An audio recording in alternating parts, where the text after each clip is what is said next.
warahmatullahi wabarakatuh. Halo, apa kabar semuanya? Bertemu lagi dengan Bunda Nurul. Hari ini kita akan belajar pelajaran PJOK. Sebelum kita belajar, yuk kita sama-sama membaca basmalah. Bismillahirrahmanirrahim. Yuk sekarang kita mulai belajarnya. Persiapkan buku tema 7 kalian ya. Dan buka buku kalian halaman 79. Mengenal permainan pinguin dan singa laut. Sekarang simak gambar ini ya. Nah, sekarang akan Bunda bacakan cerita di bawah ini. Jam pertama hari ini olahraga. Para siswa akan berolahraga di air. Mereka akan melakukan permainan. Anak-anak dibagi menjadi 3. Seorang anak sebagai pinguin, seorang anak lagi menjadi singa laut. 7-10 anak sebagai pagarnya. Anak yang sebagai pagar saling berpegangan tangan. Mereka membentuk sebuah lingkaran. Pinguin berada di dalam lingkaran. Singa laut berada di luar lingkaran. Singa laut mengejar pinguin. Pagar melindungi pinguin dengan cara berputar. Singa laut harus masuk pagar. Ia harus jongkok untuk melewati celah pagar. Jika pinguin tertangkap, permainan selesai. Anak-anak dapat berganti posisi atau peran. Sekarang buka buku kalian halaman 107.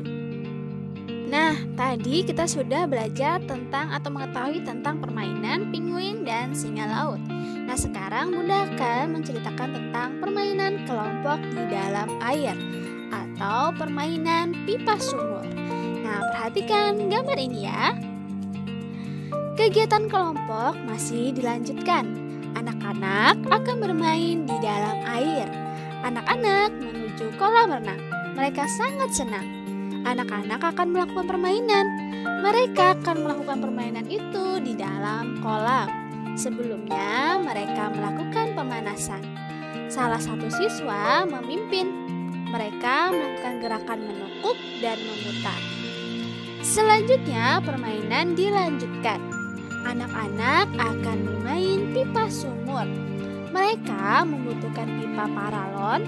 Pipa ditegakkan di dalam kolam. Anak-anak memegang pipa. Ada anak yang duduk dan ada juga anak yang berdiri. Anak-anak memutar-mutar pipa. Nah, jadi permainannya seperti itu.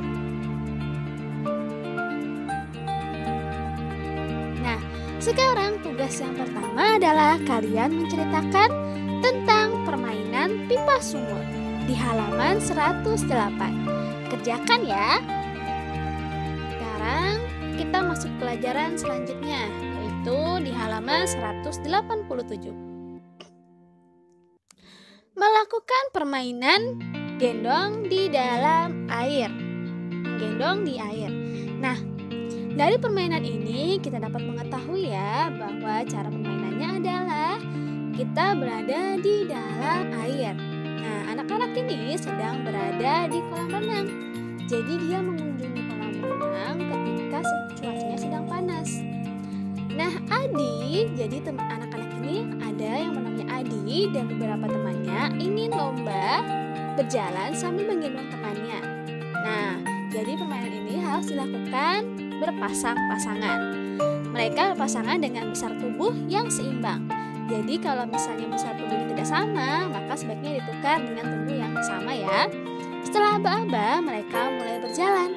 Pasangan yang paling cepat sampai adalah pemenangnya. Anak-anak sangat berhati-hati dalam melakukan permainan dan mereka juga sangat senang dalam permainan menggendong di air. Nah, ini adalah permainan menggendong di air. Dari permainan ini termasuk dalam gerakan lokomotor. Nah, selanjutnya menjelaskan tentang permainan pushball.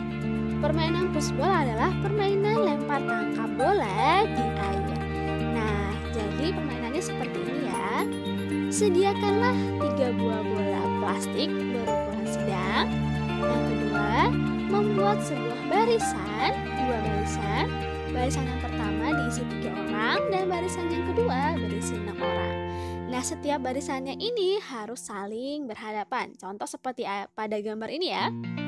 Anak satu dari barisan kedua itu berlari sambil melempar bola ke anak yang pertama di barisan yang pertama untuk ditangkap. Nah, jadi seperti itu ada garisnya. Jadi dia mulai dulu melempar, lalu mengembalikan ke yang pertama lagi, lalu melemparkan yang lagi bola tersebut yang kedua. Lalu lakukan permainan itu dengan posisi berdiri tegak di dalam air. Nah, sekarang tugas kalian adalah 1. Bagaimana cara bermain dong di air. 2. Jelaskan bagaimana cara permainan pushball di air. Oke, tulislah di buku tulis kalian dan kirimkan nanti ke WhatsApp wali kelas kalian masing-masing. Oke, sampai di sini dulu ya video kita hari ini. Jika kalian masih belum paham, kalian bisa mengulang video ini dan kalian bisa menanyakan kepada kedua orang tua kalian di rumah. Nah, sampai bertemu di video selanjutnya. Bunda akhiri, wassalamualaikum warahmatullahi wabarakatuh. Bye-bye.